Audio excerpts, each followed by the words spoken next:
Why do we feel guilty when we stop?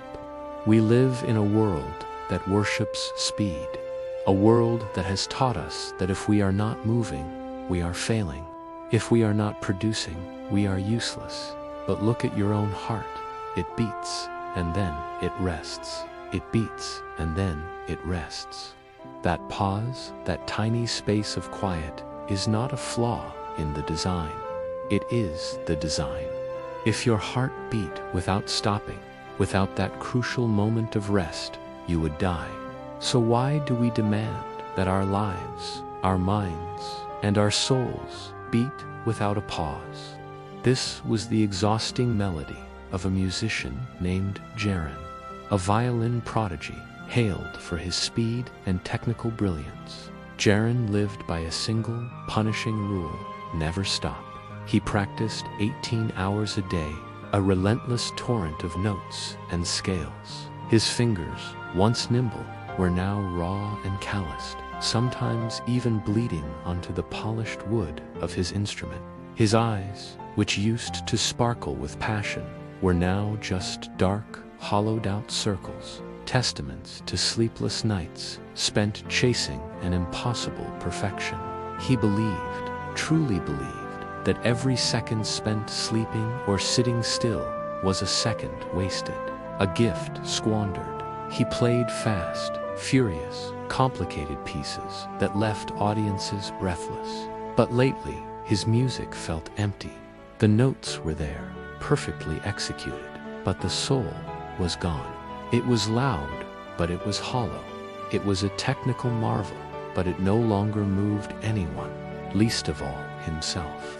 He was running a race against silence, a foe he was convinced would swallow him whole if he ever dared to slow down, and he was losing.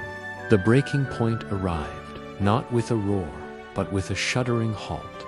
During another grueling practice session, the world around Jaren simply went dark. His body, pushed far beyond its limits, gave out. He collapsed from sheer exhaustion, his priceless violin clattering to the floor. When he came to, he found himself not in his familiar studio, but on the soft, mossy earth of a forest. The air was cool and smelled of pine and damp soil. Nearby, nestled amongst ancient trees, was a beautiful, old amphitheater, its stone tiers reclaimed by nature. And there, sitting perfectly still on a weathered wooden bench, was a man. He was an old man, with a face mapped with kind lines and a serene presence that seemed to absorb the sounds of the woods. Jaren recognized him instantly. It was Master Elian, the legendary conductor, who had vanished from the world of music years ago at the very height of his fame. Elian was doing absolutely nothing. He wasn't reading, he wasn't humming, he was just sitting, listening. As Jaren shakily got to his feet, Elian turned his head, his eyes calm and knowing. Jaren, desperate and broken, stumbled forward. He felt a lifetime of pressure ready to burst. "Master," he began, his voice raspy. "Master, Elian, please, you must teach me. Teach me the secret of your great symphonies. I play constantly. I practice until my fingers bleed, but I have lost the magic. My music has no heart." Elian offered a gentle, knowing smile.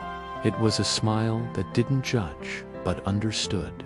"You have lost the magic," he said, his voice as soft as the rustling leaves, "because you have lost the silence." Jaren stared, uncomprehending.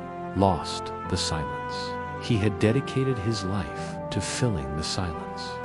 Elian reached into a worn leather satchel beside him and pulled out a single sheet of music. He held it up for Jaren to see. "Look at this page, Jaren. Tell me, what do you see?"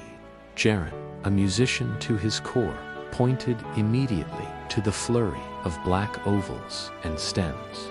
"I see music," he said, confused. "I see the notes."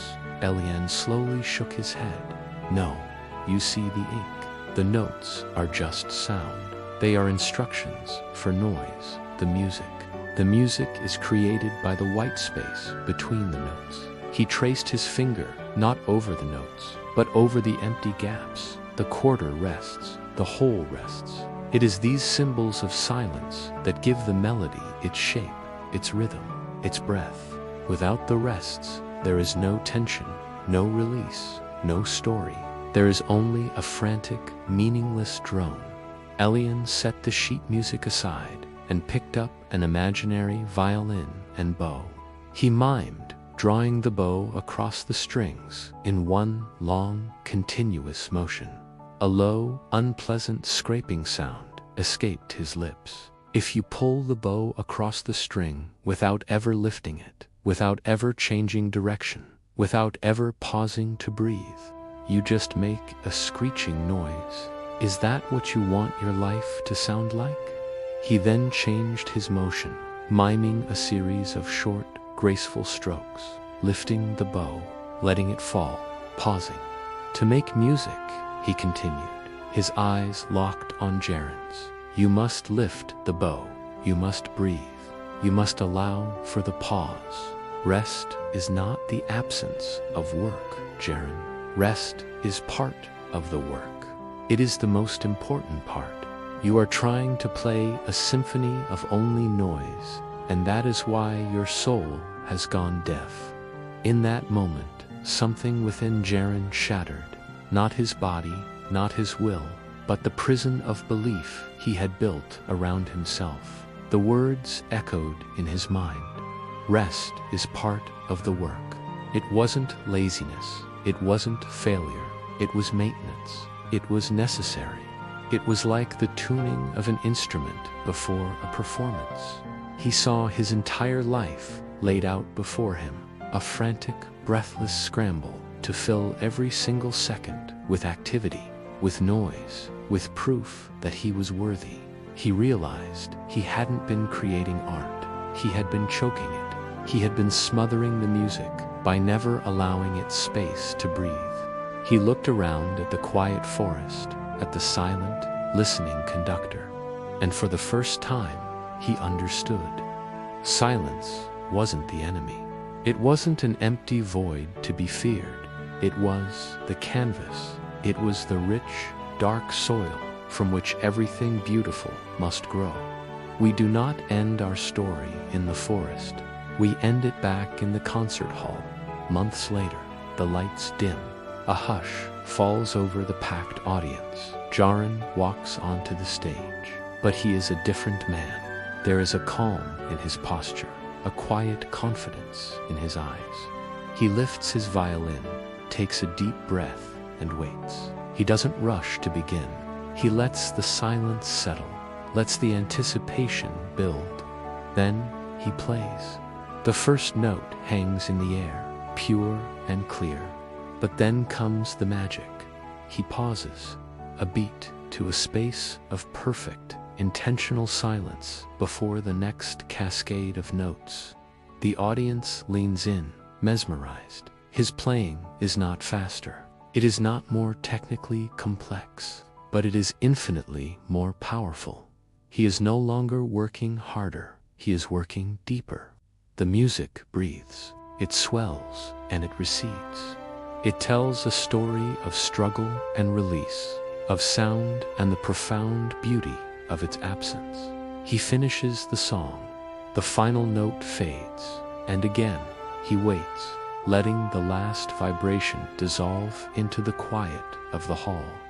Then he lowers his violin. He closes his eyes, and he simply breathes. In that moment, the thunderous applause that erupts feels less like a celebration of his skill, and more like a shared understanding. He had not just played music, he had shared a piece of his soul. He had found the rhythm of rest. Thanks for watching.